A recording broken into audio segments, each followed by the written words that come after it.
नमस्कार, स्वदेश न्यूज की खास पेशकश 24 की डगर सब पर नजर देख रहे हैं आप। बहुत तो स्वागत है आपका। मैं हूं आपके साथ ऋषभ राय। लोकसभा चुनाव में इस बार 370 पार का लक्ष्य सामने रखकर बीजेपी की तैयारियों ने अंतिम आकार लेना शुरू कर दिया है। शनिवार शाम पार्टी ने अपनी इस तैयारी पर मोहर लगाते हुए 29 में से 24 उम्मीदवारों की सूची जारी कर दी है। संगठन का दावा है कि लंबे विचार विमर्श और मैदानी फीडबैक के आधार पर चेहरों का चयन किया गया है। दरअसल बीजेपी ने अपनी पहली सूची से चौंकाया भी है और सत्ता संतुलन का प्रयास भी किया गया है। 11 वर्तमान सांसदों के टिकट काटे हैं और परफॉर्मेंस को आधार बनाया गया है। लेकिन एक बात जो इस सूची में गौर करने लायक है, सबका साथ, सबका विकास, सबका प्रयास और सबका विश्वास से इतर पार्टी ने सामाजिक गणित को तरजीह भी दी है। राज्य में कुल 29 लोकसभा सीटें हैं। इस सूची में आरक्षित वर्ग के 8 उम्मीदवारों के नाम हैं और इसमें अनुसूचित जाति वर्ग के 3, अनुसूचित जनजाति वर्ग के 5 उम्मीदवार उतारे गए हैं। पार्टी की ओर से घोषित सूची पर गौर किया जाए तो पता चलता है कि इसमें पिछड़े वर्ग के 9 उम्मीदवारों पर दांव लगाया गया है। इसमें भारत सिंह कुशवाहा, लता वानखेड़े, राहुल लोधी, गणेश सिंह, दर्शन सिंह चौहान, शिवराज सिंह चौहान, रोडमल नागर, ज्ञानेश्वर पाटिल प्रमुख हैं। वहीं ब्राह्मण वर्ग के 5 नेता हैं, जिसमें वीडी शर्मा, जनार्दन मिश्रा, डॉक्टर राजेश मिश्रा, आशीष दुबे और आलोक शर्मा को मैदान में उतारा गया है। इसी तरह क्षत्रिय समाज से शिवमंगल सिंह तोमर, वैश्य समाज से सुधीर गुप्ता को मौका दिया गया है। पार्टी ने प्रधानमंत्री नरेंद्र मोदी की गारंटी को जमीन पर उतारने वाले और जनता की अपेक्षाओं पर खरा उतरने वाले कार्यकर्ताओं को प्रत्याशी बनाया है। राजनीतिक विश्लेषकों का मानना है कि राज्य के बीजेपी उम्मीदवारों की सूची में कांग्रेस की जातीय जनगणना की काट साफ नजर आ रही है। अब सबकी नजर कांग्रेस के आने वाले प्रत्याशियों पर है, क्योंकि जातीय जनगणना की बात करने वाली कांग्रेस की सूची में इस वर्ग के लोगों को प्रतिनिधित्व मिलेगा या सिर्फ बातें ही होंगी। हालांकि बीजेपी की लिस्ट आने के बाद कांग्रेस नेतृत्व पर भी जल्दी सूची जारी करने का दबाव है। तो वहीं संतुलन को बनाने को लेकर साधने की कवायद भी देखी जाना दिलचस्प होगा। इसी पर चर्चा करेंगे, लेकिन कुछ प्रतिक्रियाएं हैं, उसको सुन लेते हैं, उसके बाद चर्चा शुरू करेंगे। मुरैना शिवमंगल सिंह तोमर, भिंड अनुसूचित जाति आरक्षित श्रीमती संध्या राय, ग्वालियर भारत सिंह कुशवाहा, गुना ज्योतिरादित्य सिंधिया, सागर श्रीमती लता वानखेड़े, टीकमगढ़ अनुसूचित जाति आरक्षित वीरेंद्र खाटी, दमोह राहुल लोधी, खजुराहो श्री वीडी शर्मा, सतना श्री गणेश सिंह, रीवा जनार्दन मिश्र, सीधी डॉक्टर राजेश मिश्रा, शहडोल श्रीमती हिमाद्री सिंह, जबलपुर श्री आशीष दुबे, मंडला अनुसूचित जनजाति फग्गन सिंह कुलस्ते, होशंगाबाद दर्शन सिंह चौधरी, विदिशा शिवराज सिंह चौहान, भोपाल आलोक शर्मा, राजगढ़ रोडमल नागर, देवास शेड्यूल कास्ट आरक्षित महेंद्र सिंह सोलंकी, मंदसौर सुधीर गुप्ता, रतलाम श्रीमती अनिता नागर सिंह चौहान,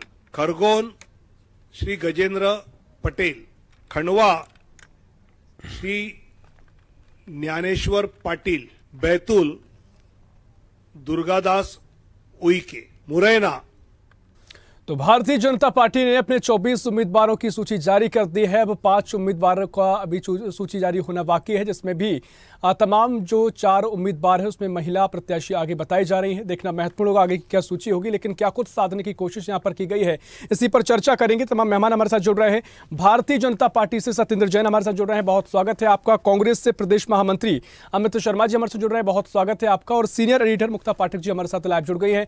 मुक्ता जी, पहले आप ही के पास आ रहा हूं। जिस तरीके से बीजेपी ने 24 नामों की सूची जारी की है, क्या कुछ जातिगत समीकरण साधने की कोशिश यहां पर की गई है? किस तरीके से सूची का आधार देखा जा रहा है?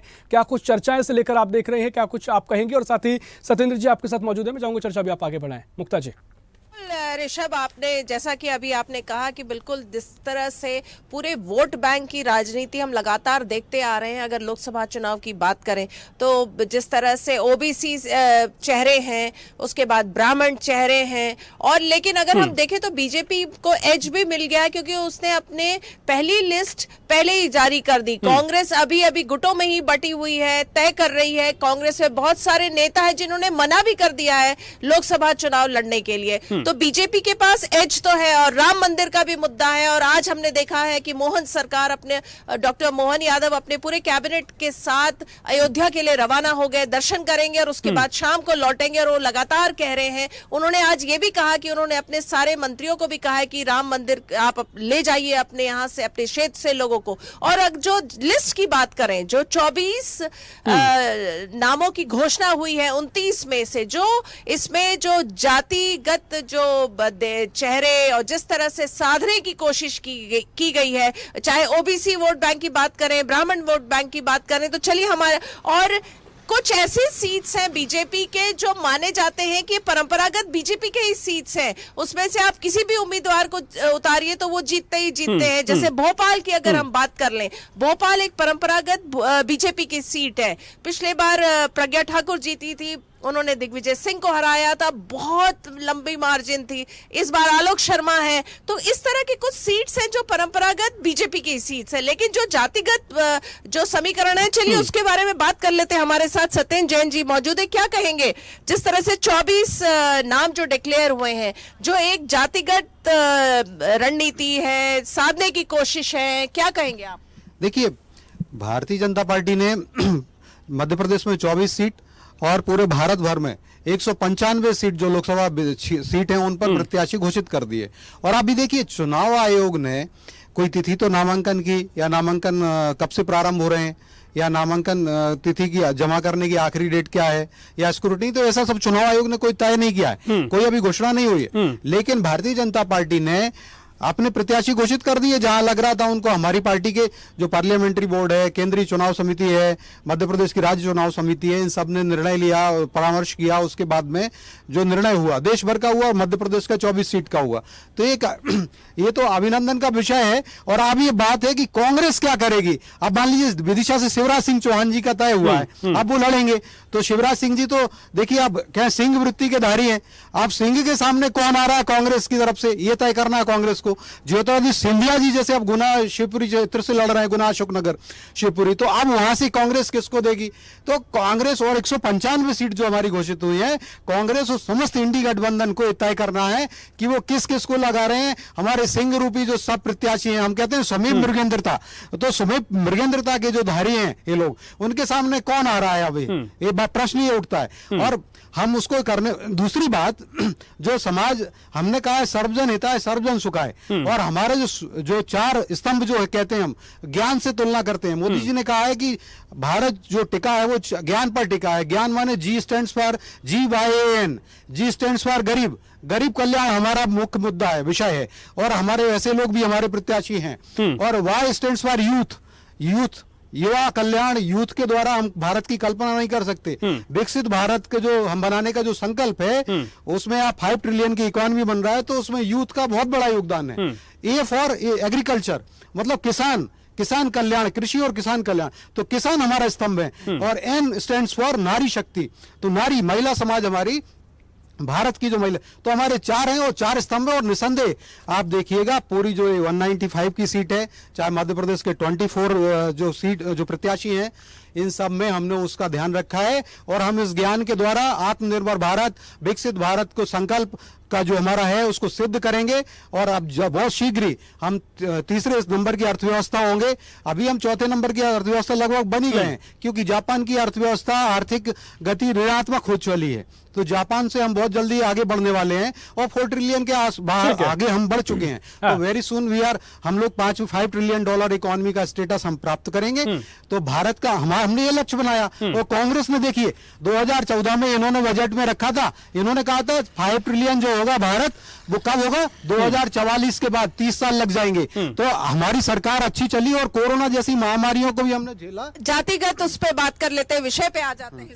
देखिए, जाति पे मैंने बताया कि हमारे तो 4 स्तंभ है। जाति ये है, गरीब हमारी जाति है, महिला हमारी जाति है, किसान हमारी जाति है, युवा हमारी युवा कल्याण, तो ये जातियां हैं। और हम उसके लिए पथ अंत्योदय, प्राण अंत्योदय और लक्ष्य अंत्योदय उसके भाव से समर्पित हैं। और निसंदेह आप देखिए, भारत हर क्षेत्र में जो प्रगति कर रहा है, उन्नति कर रहा है, उन्नति के सोपान तय कर रहा है, ये सब उसमें परिलक्षित होता है। हमारा गरीब कल्याण हो, युवा हो। आज देखिए, आज नीति आयोग और जो यूनाइटेड नेशंस यूएनडीपी की जो रिपोर्ट आई, उसमें बता दिया कि 25 करोड़ से ज्यादा लोग गरीबी रेखा से गायब हो गए, दूर हो गए। और अति गरीब तो खत्म हो गई, अति गरीबी। ठीक है, नीति आयोग ने कहा। ठीक है सचिन जी, हम चर्चा को आगे बढ़ाते हैं और अमित शर्मा जी से भी हम प्रतिक्रिया लेते हैं। हमने गरीब कल्याण किया। तमाम बातें आप कह रहे हैं कि जो ज्ञान आपने बनाया है, जिसमें गरीब हैं, युवा हैं, महिलाएं हैं और किसान हैं, उसके अलावा जो जातिगत समीकरण साधे गए हैं, खासकर जो मध्य प्रदेश में सूची जारी हुई है, उसको लेकर भी आपकी कहीं ना कहीं गहरी निगाहें थी और उस पर भी आपने पूरी रणनीति बनाकर पूरी सूची उतारी है।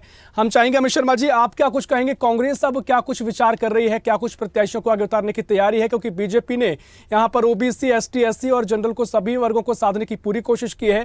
और जो जातिगत जनगणना का आप लगातार मुद्दा उठाते रहते हैं, ऐसे में बीजेपी की लिस्ट ने तो आपके सामने चुनौती भी पेश की है, उसको लेकर आप क्या कहेंगे अमित जी?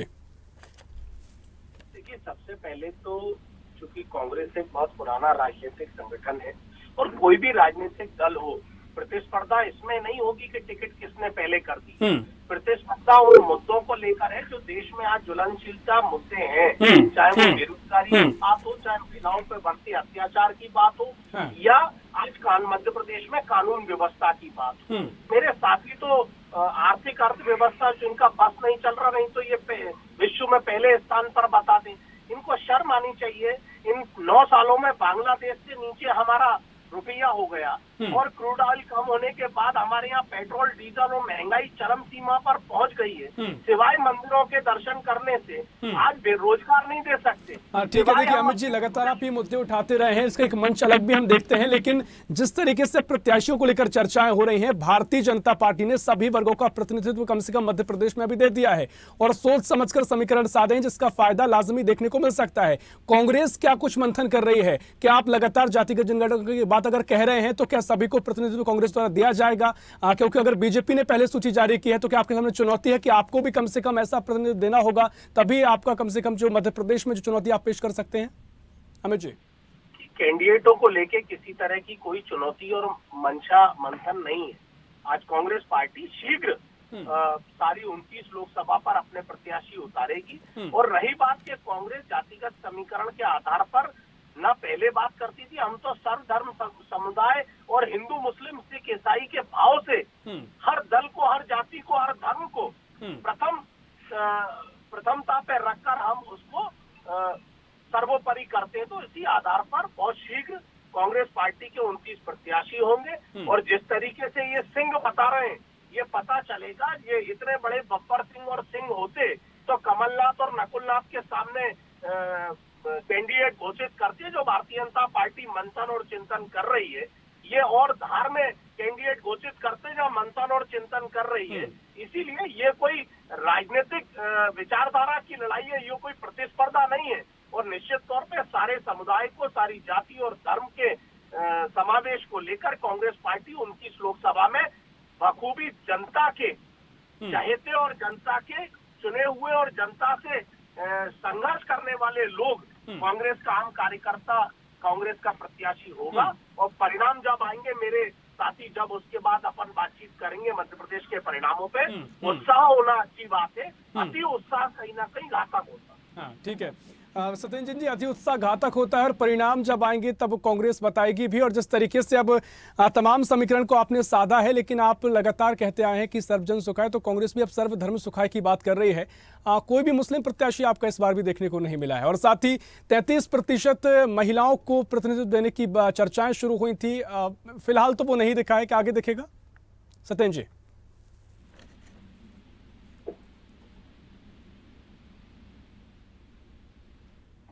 तो तकनीकी खामी के चलते आवाज़ मेरी नहीं पहुंच पाई है शायद। अमित जी, मैं आप पर ही आ रहा हूं। जिस तरीके से अब तमाम तरीके से आपने कहा कि सभी धर्मों को ध्यान में रखते हुए प्रत्याशी आप उतारेंगे, धर्म को लेकर भी बड़ा एक सियासी चुनौती कांग्रेस के सामने है, क्योंकि राम मंदिर को लेकर तमाम तरीके से बीजेपी ने इस मुद्दे को उठाया और तमाम जो माहौल ऐसा बना है कि बीजेपी की ओर लहर दिखाई देती है। और साथ ही आज का दिन भी महत्वपूर्ण है जब मोहन सरकार की कैबिनेट वहां पर अयोध्या पहुंची है, तो ये भी आपके सामने एक चुनौती दिखाई दे रही है। अमित जी, भारतीय जनता पार्टी के धर्म पर आधारित राजनीति की तो पृष्ठभूमि ही भारतीय जनता पार्टी के धर्म के आधार पर है। ये कोई पहली बात नहीं है। हम सन 1950 की बात करें, हम 1974 की बात करें, 1984 की बात करें, 1971 की बात करें या 1992 की बात करें या वर्तमान 2024 की बात करें, निश्चित तौर पे आप देखिए धीरे धीरे राजनीतिक विकास की बात न करते हुए, नौजवानों के अधिकार की बात न करते हुए, महिलाओं के अधिकार को पीछे छोड़ते हुए, आदिवासियों की बात भारतीय जनता पार्टी नहीं कर रही। अब सिर्फ धार्मिक बात पर उसकी जो मेन पिच पर भारतीय जनता पार्टी जो आ गई है, यही उसकी मूल रचना है। ये हमेशा से पहले भी भारतीय जनता पार्टी करती आई है। और रही बात हिंदू और किसी भी धर्म की, तो निश्चित तौर पे जो समुदाय में जिस व्यक्ति ने जिस धर्म में जन्म लिया है, उसका वो सनातनी हो या सिख धर्म हो या ईसाई धर्म हो, सब धर्मों को मिलकर हमारा ये सुनहरा लोकतंत्र बना है, जिसकी सुंदरता विश्व पटल पर कहीं ना कहीं दिग्दर्शित होती है। तो मेरा ये कहना है कि कांग्रेस पार्टी मुद्दों के आधार पर चुनाव लड़ रही है। हमारे नेता आदरणीय राहुल गांधी जी मंदिर भी जा रहे हैं, मस्जिद भी जा रहे हैं, तमाम धर्मों की भी बात कर रहे हैं और खासकर पिछड़े लोगों की अपने हिस्सेदारी की बात कर रहे हैं। हाँ ठीक है, देखिए आपने अपनी बात रखी है। सत्यन जी भी अब जुड़ गए हमारे साथ। सत्यन जी, जिस तरीके से कांग्रेस कह रही है कि धर्म की राजनीति आप करते आए हैं और वही राजनीति इस बार भी आप कर रहे हैं, जो कांग्रेस से मुद्दों पर आगे चुनाव लड़ेगी उसी पर चुनाव के जो प्रत्याशी है वो भी उतारे जाएंगे, और साथ ही धर्म को लेकर जब सवाल उठता है तो आपका इस बार भी कोई मध्य प्रदेश में मुस्लिम कैंडिडेट सामने नहीं आया है। साथ ही 33% महिलाओं को प्रतिनिधित्व देने की बात चल रही थी, चर्चाएं शुरू हुई थी, वो फिलहाल अभी तक नहीं दिखा है मध्य प्रदेश में। देखिए, जो मैंने आपकी बात कुछ टेक्निकल प्रॉब्लम रही, लेकिन सुना और जो अमित जी कह रहे थे उनकी बात को सुना, तो मैं बताऊं आपको कि देखिए हम विकास की बात करते हैं, और विकास कैसे किया इस दो बात से, एक पहली बात से सिद्ध होगा कि 2014 तक यूपीए की सरकार रही और 65 साल तक सरकार रही कांग्रेस की, 60 साल तक सरकार कांग्रेस की रही। आप देखिए 2014 तक 100 लाख करोड़ की जीडीपी हुआ करती थी आज भारत की, और आज हमने उसको 330 लाख करोड़ से ज्यादा की जीडीपी कर दिया। मात्र 10 साल में 220 लाख करोड़ रुपए से ज्यादा की राशि हमारे द्वारा, हमारी नीतियों के द्वारा जुड़ी। और आप देखिए बजट की बात करें तो 12 लाख करोड़ के आसपास का बजट हुआ करता था मनमोहन सिंह जी के समय, आखिरी बजट, और उतना बजट का तो प्रावधान हमने इंफ्रास्ट्रक्चर में रखा है, कैपेक्स में रखा है, पूंजीगत बजट में रखा है, और आज बजट है लगभग 50 लाख करोड़ का बजट कर दिया। तो विकास कितना किया होगा, पैसे से ही विकास होता है। और आज हमारी मोहन सरकार जो है वो अयोध्या गई भगवान राम का आशीर्वाद लेने, तो भगवान राम ने भी यही कहा, 500 साल बाद जो मंदिर बना वहां पे भगवान राम ने भरत को, अपने भाई को यह बताया था, यह मंत्र दिया था अर्थशास्त्र का, और क्या कहा था कि तुम्हें कर संग्रह कैसे करना है।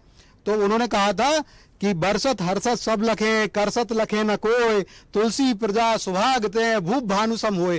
तो मध्य प्रदेश में भी निसंदेह मोहन जी की कैबिनेट भगवान राम के से आशीर्वाद लेकर के राम राज्य की स्थापना, मध्य प्रदेश का निर्माण, भारत का निर्माण में वो आशीर्वाद मिलेगा, वो करेंगे। कर संग्रह भी हम वो ऐसे कर रहे हैं। कांग्रेस कह रही है आप धर्म पर राजनीति करते हैं, और कांग्रेस जरूर मुद्दों पर करता है, सब जगह से तालाबों से, समुद्र से, कुआं से, बावड़ियों से, छोटी छोटी जगह से जल सूर्य लेता है और बरसाता है, तो जब प्रजा हर्षित हो जाती। देखिए कांग्रेस ने सदैव धर्म से विमुख हुई थी, इसीलिए आज कांग्रेस का ये हाल है। जो मंदोदरी रावण से कहती थी कि राम विमुख हाल तुम्हारा रहा, कोई न कोई रोवन हरा, आज कांग्रेस के अंदर भूकंप आया हुआ है। जगह जगह से असंख्य कार्यकर्ता, हजारों की जगह से भी ज्यादा हर दिन कांग्रेस छोड़ रहे हैं। राहुल गांधी जी कहते थे कि उनके बोलने से संसद में भूकंप आएगा, लेकिन लगता है कांग्रेस के अंदर ही भूकंप आ गया उनके बोलने से। हर दिन कांग्रेस से हजारों लोग छोड़ रहे हैं। और दूसरी बात, हमने जो राजनीति की है, जो 4 ज्ञान के आधार पर राजनीति की है, मानवता की राजनीति की है। कांग्रेस ने तोड़ने वाली राजनीति की है। हिंदू कोड बिल ला करके 1956 में पंडित नेहरू जी ने तोड़ा, हिंदुओं को एक तरफ कर दिया, मुसलमानों के ऊपर कोई नियम नहीं लगाया, ईसाइयों के ऊपर कोई नियम नहीं लगाया, जैनों को, बौद्धों को, सिखों को और हिंदुओं को उस नियम से बांध दिया। ये महापाप कांग्रेस ने किया। सोनिया गांधी जी जब अभी राष्ट्रीय अध्यक्ष थी, 2015-16 की बात है, तो जो बिशप थे, जो वहां पे पोप, सबसे बड़े वेटिकन सिटी के में मदर टेरेसा का संत की उपाधि दी जा रही थी, कैनाडाइजेशन प्रोग्राम हो रहा था। देखिए, भारतीय जनता पार्टी किसी धर्म की विरोधी नहीं है, लेकिन कांग्रेस जरूर है। तो उस प्रोग्राम में सोनिया गांधी जी ने विधिवत पत्र लिखा और पोप फ्रांसिस को पत्र लिख के बोला कि वो नहीं आ पा रही है, उनके स्वास्थ्य के कारण से नहीं आ पा रही, समस्याएं हैं। तो उन्होंने 2 प्रतिनिधि भेजे थे, मार्गरेट हलवा को भेजा था और फैलिरियो को भेजा था कांग्रेस की ओर से। पूरे जो कार्यक्रम था उसका अभिनंदन किया था। और यहाँ पर जब निमंत्रण मिला राम मंदिर का, तो जयराम रमेश के द्वारा पत्र लिखवाया और उसमें क्या लिखवाया कि सोनिया गांधी, मल्लिकार्जुन खड़गे और राहुल गांधी अयोध्या नहीं जाएंगे। ये सनातन हंता है, ये सनातन को समय भी हमारे पास दक्षिण भारतीयों में कम दिमाग और ज्यादा दिमाग करते हैं। भारतीय जनता पार्टी कह रही है कि ज्ञान यानी कि गरीब, युवा, महिला और किसानों पर अगर फोकस किया जा रहा है और साथ ही उनको लेकर तमाम योजना है, पूरा आगे का भविष्य लेकर रणनीति उनको लेकर बनाई, तो क्या इसमें दिक्कत है? क्योंकि कांग्रेस भी लगातार इन पर फोकस करते आई है, अब बीजेपी कर रही है। अगर उसका रणनीति में है तो कांग्रेस के सामने निश्चित रूप से चुनौती होगी, लेकिन परेशानी क्या हो सकती है? देखिए, भारतीय जनता पार्टी के मेरे विद्वान साथी बहुत सारे श्लोक और कहावत और कविता पढ़ सकते हैं, लेकिन देश कहावत और कविता और भाषणों से नहीं चलता। जी बिल्कुल ऋषभ, देखिए जैसा मैंने कहा था कि बीजेपी के पास एज है। क्यों? क्योंकि उसने अपनी सीट्स डिक्लेयर कर दी, अपने कैंडिडेट्स डिक्लेयर कर दिए और राम मंदिर का भी इशू उनके पास है, जिसके फेवर में है। कांग्रेस उसमें बैकफुट पे है, तो ये सारी चीजें जो है वो बीजेपी के फेवर में जाएंगी। जी पकड़ लेंगे। जी अमित जी आप अपनी बात रखिए, समय हमारे पास कम, मैं चाहूंगा संक्षिप्त में अपनी बात आज भारतीय जनता पार्टी के विद्वान साथी से पूछिए कि जितनी ग्रोथ की वो बात कर रहे हैं, दाल 60 रुपए किलो थी, आज 260 रुपए किलो है। आज दूध 1 रुपए कितने रुपए लीटर था, आज बच्चों का दूध कितने रुपए लीटर है। आज पेट्रोल 65 रुपए था, आज पेट्रोल कितने पार है, डीजल कितने पार है, महंगाई की दर क्या है। आज इनसे ये ठीक है सत्येंद्र जी, कोई रिएक्शन कुछ बोलना चाह रहे हैं आप? सत्येंद्र जी, कोई रिएक्शन? ठीक है, देखिए ऋषभ जी, प्रत्यक्षम किम प्रमाणम, या एक कांग्रेस को क्यों नहीं देखता? यश नास्ति स्वयं प्रज्ञा शास्त्रम तस्य करोदिकिम लोचनाभ्याम मीनस धर्मम कृष्ण। तो इनके ज्ञान चक्षु फूट चुके हैं, इनको समझ में नहीं आता। आज की रिपोर्ट है और इनकी जो पसंदीदा संस्था है लेकिन अगर कांग्रेस मुद्दों पर आगे प्रत्याशियों को लेकर बातचीत कर रही है, मुद्दों को ध्यान में रखते हुए सभी प्रत्याशियों को उतारा जाएगा, और बीजेपी लगातार ज्ञान की बात करते आई है और साथ ही सभी समीकरणों को साधने की कोशिश भी की गई है, खासकर जातिगत तौर पर, तो किस तरीके से आप देख रही हैं मुक्ता जी? जी बिल्कुल, देखिए ऋषभ, जैसा मैंने कहा कि देखिए मैं लगातार ये बात कह रही हूँ कि बीजेपी एज पे है, क्योंकि देखिए अगर मध्य प्रदेश की हम बात करें तो 29 में से 24 उसने अपने प्रत्याशी डिक्लेयर किए और सोच समझ के किए। कई ऐसे सीट्स हैं जो परंपरागत बीजेपी के हैं, जातिगत जो समीकरण बिठाने की कोशिश की है वो बीजेपी ने की है। ओबीसी चेहरे हैं, ब्राह्मण चेहरे हैं, उसके साथ परंपरागत उसकी सीट्स हैं जिससे बीजेपी का ही कैंडिडेट जीतता है। तो ये सारा समीकरण बैठा के देखिए कितने अहेड है आप। कितने दिन पहले उन्होंने अपने आप, उनकी तैयारी इस प्रकार की है कि उन्होंने अपनी सीट्स डिक्लेयर कर, बस 5 रुका हुआ है। और अगर कांग्रेस की हम बात करें तो देखिए कांग्रेस में कई बड़े नेता हैं जिन्होंने लोकसभा लड़ने को ही मना कर दिया है। तो अब देखना होगा कि कांग्रेस ये जो बीजेपी के साथ में बीजेपी के अगेंस्ट में किस तरह के चेहरे उतारती है। निश्चित तौर पर कांग्रेस क्या कुछ चेहरे उतारती देखना महत्वपूर्ण होगा। सत्येंद्र जी, कुछ कहना जरूर आप चाह रहे हैं, लेकिन समय हमारे पास इतना ही है, इस पर लंबी चर्चा भी हो सकती है। बहुत शुक्रिया आप सभी मेहमानों की चर्चा में शामिल होने के लिए। तो भारतीय जनता पार्टी ने मध्य प्रदेश की 29 लोकसभा सीटों में से 24 पर अपने प्रत्याशी उतार दिए हैं।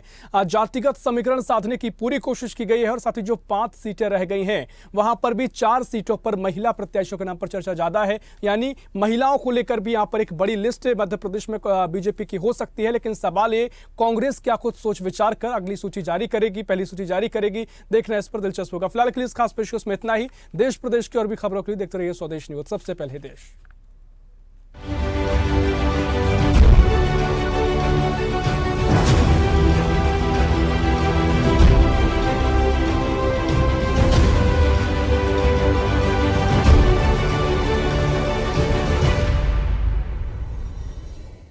ऐसी ही खबरों के लिए हमें लाइक करें, शेयर करें, फॉलो करें और यूट्यूब पर सब्सक्राइब करें और बेल आइकन दबाना ना भूलें। साथ ही ताजा अपडेट्स के लिए हमारी वेबसाइट स्वदेशलाइव.com पर जरूर जाएं।